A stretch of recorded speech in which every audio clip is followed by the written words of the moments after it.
Over the years, I have wasted an embarrassing amount of money on photography gear that I either just didn't really need or was just straight crap. So in today's video, I'm hopefully going to save you some money by explaining the mistakes that I have made with my photography equipment purchases. The first and most obvious way that you could save quite a lot of money with your camera gear is to consider purchasing non-native lenses first. So for example, years ago, I bought this Sony 16-35 f2.8 for my Sony camera system. And I think it cost me about $4,000 in 2017. Fast forward to a few years later and this beast came out. This is the Sigma 14-24. And as soon as I got this thing just stayed in the drawer and just now gathers dust. And this Sigma lens cost me less than half of the Sony lens, and I prefer it by a mile. The 14-24 is a little bit more useful for me, and it's really good at night photography. As you can see, I dropped it and smashed the lens hood, but it still works, and it's a rugged, tough lens. So what I really ought to do with my Sony, which is still a brilliant lens, but not as useful to me as this, is I should just sell it. I should just put this on eBay, because every day that it sits in a drawer, it's worth less and less. So that's my New Year's resolution this year, is to eBay all of my old stuff. Maybe eventually when I set that page up, I'll send you a link. Another way that I saved money years ago is I bought this APS-C lens. This is the 10-18. Look how small that is.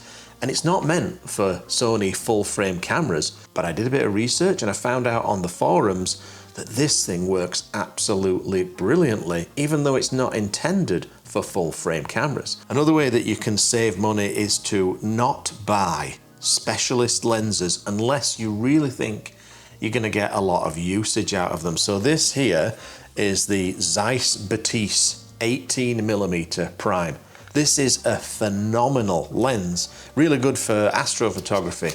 But the problem that I have with this is once I got this one, which is almost as good as that, it just kind of started gathering dust in the drawer. I didn't want to take it out because this one is just that little bit more versatile. So yes, specialty lenses are a joy to use. They do hold their value, so I probably won't lose too much money on this when I sell it. But the thing is, once you get something that's a little bit more versatile, these specialty lenses tend to stay at home and then gather dust and then devalue over time. So I'm going to put that on the eBay pile and sell that when I've got a minute or two. Now I know this video is supposed to be about saving you money, and if I show you this you're probably going to spend money, but I just thought I'd mention it anyway, and that is L brackets, right? When I first saw these come out years ago, I thought, what is the point of that? You want me to spend money, sometimes big money, on a piece of L-shaped metal when I can just do this with my tripod head and just go vertical anyway? And I'll be honest, I mocked L brackets for years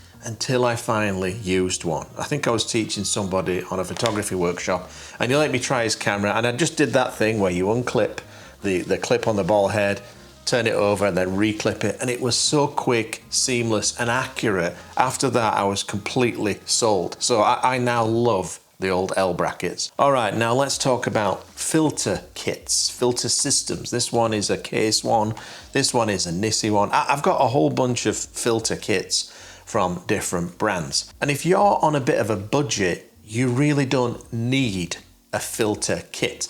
It's nice to have. If you've got some spare money, fine, buy a filter kit. You'll have all of the variations of ND filters that you possibly might need. Maybe some of them are even combined with CPLs, but realistically, I think all that you really need is one circular polarizer for your most often used lens, and maybe after that, a 10-stop ND filter. Some of these kits can actually be quite expensive, whereas if you just get those two most essential filters, you might actually save yourself quite a bit of money. And then when it comes to the biggest waste of money in filters, I would say that a graduated ND filter is probably the biggest waste of money, because unless you are photographing perfectly flat horizons, that graduated ND filter is not only useless, but it'll actually ruin your shot. Let's say you've got trees that jut up into the sky, perhaps mountains, perhaps rock formations.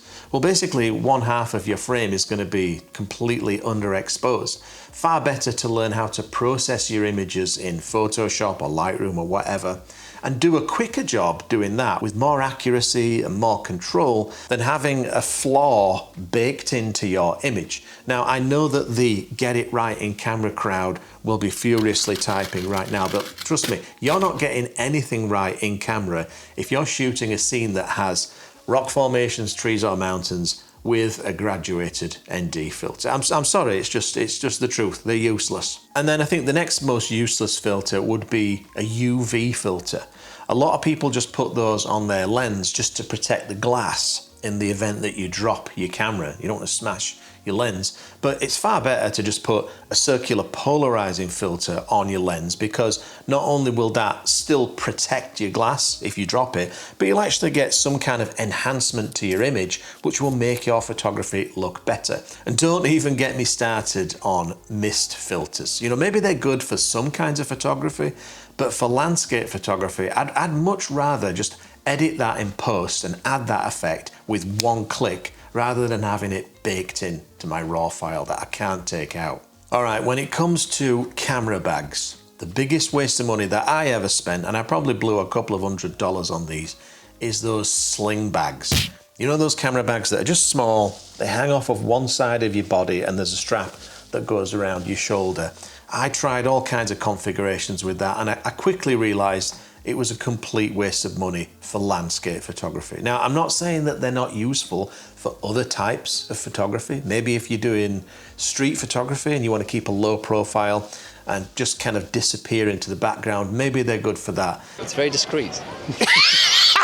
But I quickly realized that no configuration that I could ever do gave me the comfort, the stability, and carried the right amount of gear that I need to get the job done. The other thing that I can't stand about those sling bags is it messes up your balance. So with my landscape photography, I do quite a bit of climbing, sketchy cliff edges and all that kind of stuff. When you carry a normal camera bag, all of that extra weight is aligned with your center mass. But if you've got it off to the side and you're climbing trees and climbing rock faces, it's a terrible thing to have, and often it can be banging into branches and rocks.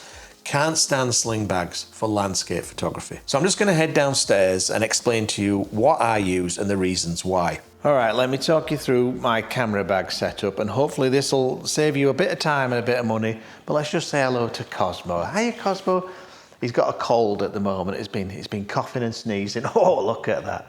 All right, the two most common mistakes that people make when they're buying a camera bag, when they've committed to carrying a proper camera bag, is they will either buy a camera bag that is too small, because let's face it, we all just want that small footprint, we want something that's light and comfortable. But if you do that, if you buy the smallest one that just barely fits your gear, you're going to end up buying a second one, because you'll quickly realize that you need a lot more space in that bag for all of the other stuff, the stuff that's not actually camera related. Things like your warm jacket, your rain jacket, your extra pair of socks, your hat, your gloves, your beverages, and even a bag of nuts. So how do you figure out exactly what you need and give yourself a little bit of room to grow? Well, I'll show you what I use and how I figure it all out. So you guys know that I've been using Shimoda camera bags for about 7 years now. And these are my two favorites. So this one is a smaller one. This one is the women's Action X 40 version 2. And I like this one mainly because it's designed to fit around the larger chest, and I found it quite comfortable. So that's my main bag. But then when I'm traveling, like let's say I'm going to a different country and I want all of my gear, everything that I think I might use, well, that's when I use the Chicken Korma, which is the Action X, I think that's the 50 version 2. And I use a completely different core unit, or sometimes called a cube. And this is where people go wrong. So let me show you this. So this core unit is the XL DSLR 40 RST. And the reason why I got this, as you could see here, is it's the only core unit I could find that fits my bazooka. This is my 400 to 800. I mean, look at the state of this. It needs its own compartment just for the lens hood, which is completely ridiculous. But that's a really good spot to put my hat and my gloves. And I would always recommend you put some soft furnishings in your core unit. So I've got my bazooka, I've got my Sony A9, I've got my little screen recorder, a compartment for batteries, and then up here I've got all my drone batteries and then an accessory bag for things like microphones and stuff like that. And this fits perfectly into the Action X50 version 2. And so I take both of these with me when I travel. So how do you figure out what you're gonna need? Dead simple. Get one of these, right? Take all of your camera gear out, put it on a table, put it together in a neat arrangement, kind of like in a cube, and then measure it. Measure what you think you're gonna need for your cube, but don't forget to also measure the depth, right? Because if you get this wrong, you're gonna end up buying another cube, and then buy a bag that just fits that with a little bit of extra space for all of the other things that you're gonna need to keep you comfortable when you're out on location. So I'll put an affiliate link down in the description below if you're interested in any of this Shimoda equipment. If you do use that affiliate link, it won't cost you any more, but I might get a few dollars out of it, and it's a great way to help support this channel. Never mind that, we want snacks. All right, now let's talk about tripods. When it comes to tripods, your budget, like your minimum budget, should be around about $300.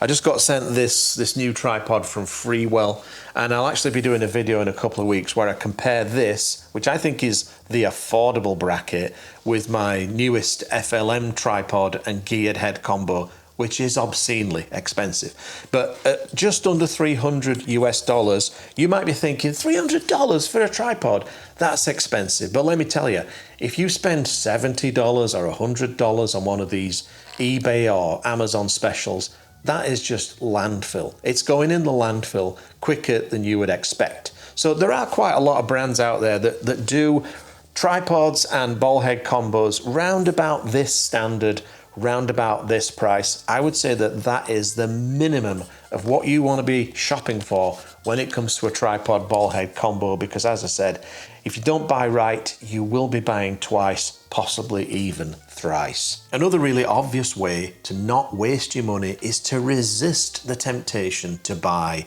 the latest and greatest. For example, this here is the Hasselblad X2D, now superseded by the latest X2D2, which is a great camera, but then so is this. Why would you need to spend thousands of dollars more on the latest version, which is only slightly better? And it's the same whatever brand you go for, whether it's Canon, Fujifilm, Nikon. Do you really need that latest and greatest when the camera that you've already got is probably more camera than you would ever need? Another complete waste of money, in my opinion, is battery grips. If you want to extend the battery life of your camera, you're far better off just carrying a couple of extra batteries in your pocket and then just pop them like Tic Tacs if your camera eats battery life. Far better to do that than make your camera super tall, super bulky, heavier, and to be honest, you just look like a total knob. I once bought this battery grip for my Sony system, and it made the camera so tall and unwieldy and heavy that even when I put it in the ball head on my tripod, it would kind of sag. The balance was all messed up and it just looked absolutely atrocious. Buy some extra batteries and just save your money. Another mistake that I have made over the years was buying cheap memory cards. What an absolute fool I was. So this camera that I'm filming with right now, the Sony A1, when I bought that, I splurged on the Sony Tough SD cards. And touch wood, I hope I don't jinx myself, but I've had those two memory cards in that camera now for 4 years, and they have been absolutely rock solid and reliable. What tends to happen with the cheap SD cards is they'll physically wear out really quick. So you'll get to a point where you can barely get it out of the camera or barely get it back into the camera. But the biggest concern that you should have with these cheap SD cards is data loss, because if that card fails on you while you're on location, while you're shooting, or even when you're back in the studio, just downloading your images Can you imagine how sad you would be if you'd lost all of that precious hard work that you'd spent thousands of dollars capturing while you were on a trip? So when it comes to memory cards, this is the one thing that you should save up for and splurge, because if you get it wrong, it could bite you in the ass really badly. The next thing we should talk about is your storage, your actual data storage for all of your photography or your videography or whatever it is that you do. So for years now, I've been storing all of my work on these solid state drives. And the mistake that I made when I first started buying these, and the reason why I have a stack this high, is that I would just buy the cheapest ones. I would just buy a 1 terabyte, or back in the day would be a 500 gigabyte.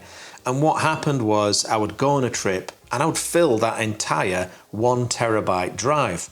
What I should have done and what I do now, I'll buy the largest capacity that I can possibly afford, because it's far cheaper to buy, let's say, a 4 terabyte drive, which might last you 2 years, than buying single 1 terabyte drives. It's false economy to buy those cheaper, more affordable, smaller capacity drives if you know that the chances are you're going to fill them up as quickly as I do. All right, I'm going to get a lot of stick by the drone videographers right now, but I'm telling you, for my footage, and certainly for my stills drone photography, these ND filters are a complete waste of money. I've never used them once.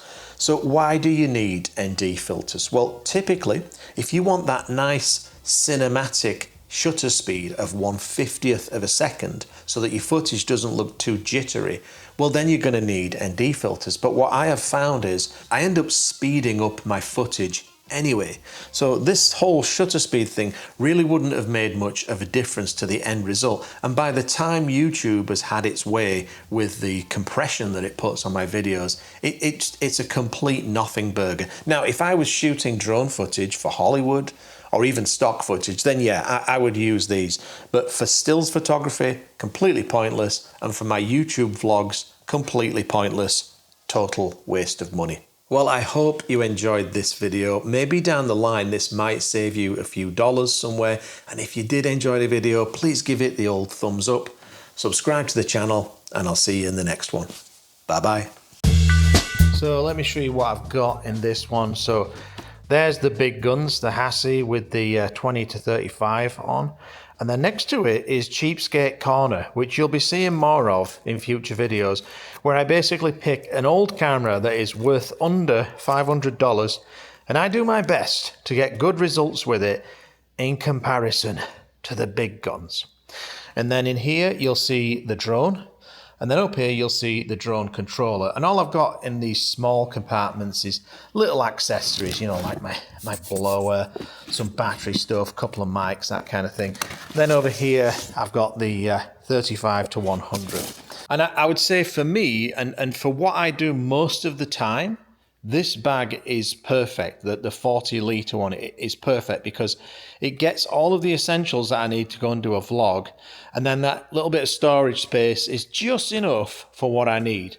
If I do an overnight or I'm doing something a little bit more ambitious, then I'll use the 50 litre chicken korma. And as you can see here, I've upgraded it with these cushion straps. If I'm going on a long hike, it's a little bit nicer on the shoulders and the boobs, I'm not going to lie.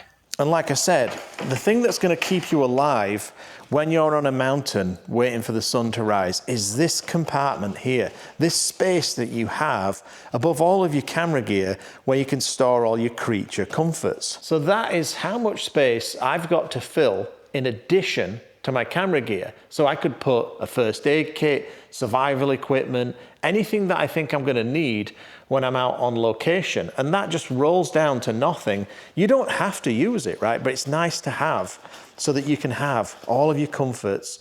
I'm doing this one-handed, so it looks terrible, but you get the idea. You can have all your comforts when you're in a very uncomfortable place. And you know me, I go to a lot of uncomfortable places. I just want to say a huge thank you to all of my Patreon supporters shown here. You really do make it possible for me to keep this channel going. And if anyone's interested in my monthly critique sessions on Patreon, there's a link in the description if you're interested.